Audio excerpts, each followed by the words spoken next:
Okay, so I do have an answer to this video. If you go back and watch this video, it's talking about, is war a failure of diplomacy or the ultimate goal of diplomacy? And I kind of have an answer for both ways on this one.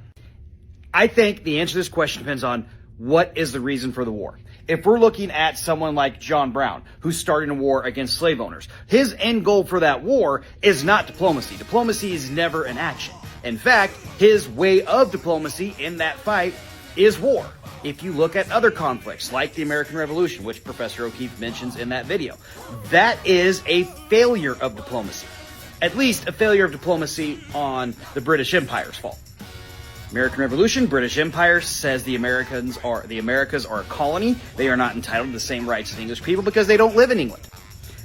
People in the United States, or what's going to become the United States, believe they are Americans and they are entitled to those rights.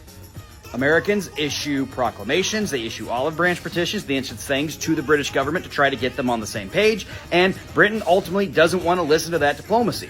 And the end game of that is the Americans start throwing tea in the harbor, Britain gets mad, pass the Intolerable Acts, the Townsend Acts, and we're at war. So I don't think it's a simple yes or no and applies to every time, because every war is different and has different reasons. So there you go. That's my slightly educated answer. Have a great day, everybody. Peace.